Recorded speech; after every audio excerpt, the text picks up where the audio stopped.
सहयोगी ज्यादा जानकारी के साथ लाइव जुड़ चुके हैं। देवेंद्र, क्योंकि लगातार कोरोना केसेस बढ़ रहे थे और इसी को देखते हुए ये फैसला लिया गया कि मीट और चिकन की दुकानें तय दिन पर बंद होनी चाहिए। इसके बाद असदुद्दीन ओवैसी इस मामले में कूद पड़े। उन्होंने कहा कि फिर तो शराब की दुकानें भी बंद होनी चाहिए। इसके बाद सांसद नायब सैनी ने उनकी बात का समर्थन किया है।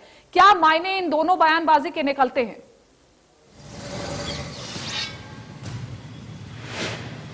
देखिए, बिल्कुल जाहिर सी बात है कि निगम की जब सदन की बैठक हुई थी तो उसमें निर्णय लिया गया कि जो मीट की दुकानें हैं वो मंगलवार को बंद रहेगी। और इसके बाद से कहीं ना कहीं जो एक राजनीति है वो भी कहीं ना कहीं पैर पसारने लगी है।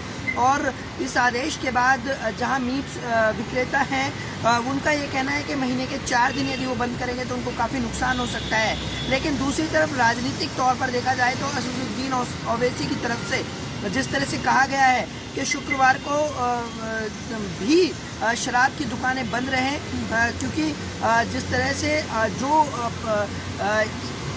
से जो मुसलमान लोग हैं वो नमाज अता करते हैं शुक्रवार को, तो उसको लेकर शराब की दुकानें भी बंद रहनी चाहिए, जो कि एक उनके धर्म के विपरीत जाती हैं।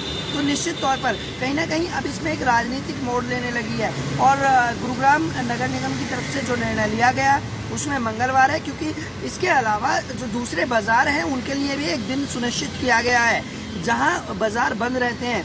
यदि नए गुरुग्राम की बात की जाए तो एमजी रोड की बात की जाए तो मंगलवार को वहां बंद रहते हैं। संडे के दिन जो आंतरिक बाजार हैं, जो इंटरनल बाजार हैं शहर के अंदर, उनको बंद रहने के निर्देश हैं। तो निश्चित तौर पर कहीं ना कहीं अब जो एक निर्णय लिया गया वो विरोधाभास उत्पन्न हो रहा है। और यही कारण है कि ओवैसी की तरफ से जो ट्वीट किया गया उसके बाद कहीं ना कहीं राजनीतिक गर्माहट शुरू हो गई है। और एक सबसे महत्वपूर्ण बात यहाँ यही है, फिलहाल जो मीट विक्रेता हैं उनकी तरफ से प्लानिंग तैयार की जा रही है कि 4 दिन किस तरह से वो दुकान बंद रखें, क्योंकि उनके ऊपर जो किराया है या तो उनके लिए अलग मार्केट निश्चित की जाए या फिर इस तरह के प्रतिबंध ना लगाए जाएं।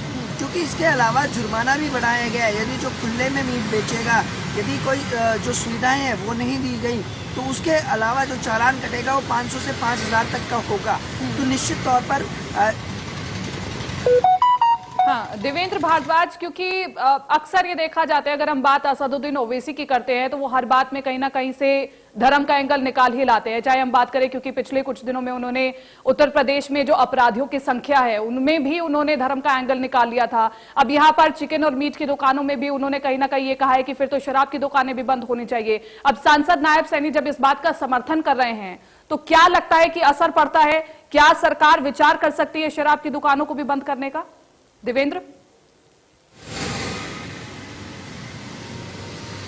देखिए, बिल्कुल एक सबसे बड़ी बात यह है कि अभी इस पूरे मामले को लेकर सदन में जिस तरह की बैठक हुई और बीजेपी के जो पार्षद हैं उन्होंने इस मुद्दे को रखा और उसके बाद सदन ने इसको अनुमति दी। तो अब कहा जा सकता है कि अब ओवैसी की तरफ से जो ट्वीट हुआ उसके बाद जो लगातार जो नेता हैं वो कुछ उनका समर्थन कर रहे हैं तो कुछ उनका विरोध कर रहे हैं।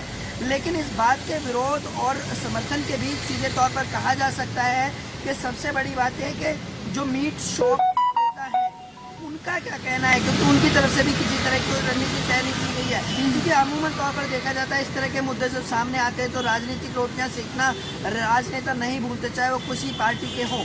लेकिन फिलहाल इस पूरे मामले को लेकर सुविधा के साथ साथ सुरक्षा के मद्देनजर रखते हुए इन फैसलों को लिया गया, क्योंकि नगर निगम की तरफ से ये कहा गया था कि उसके मीट जो दुकानें हैं वहाँ आसपास मंदिर बहुत ज़्यादा है, तो मंगलवार के दिन माता रोड पर मंगलवार को भीड़ होती है, तो उसको बिल्कुल भीड़ देखी जाती है और इसी के चलते बड़ा फैसला लिया गया था। ठीक है देवेंद्र।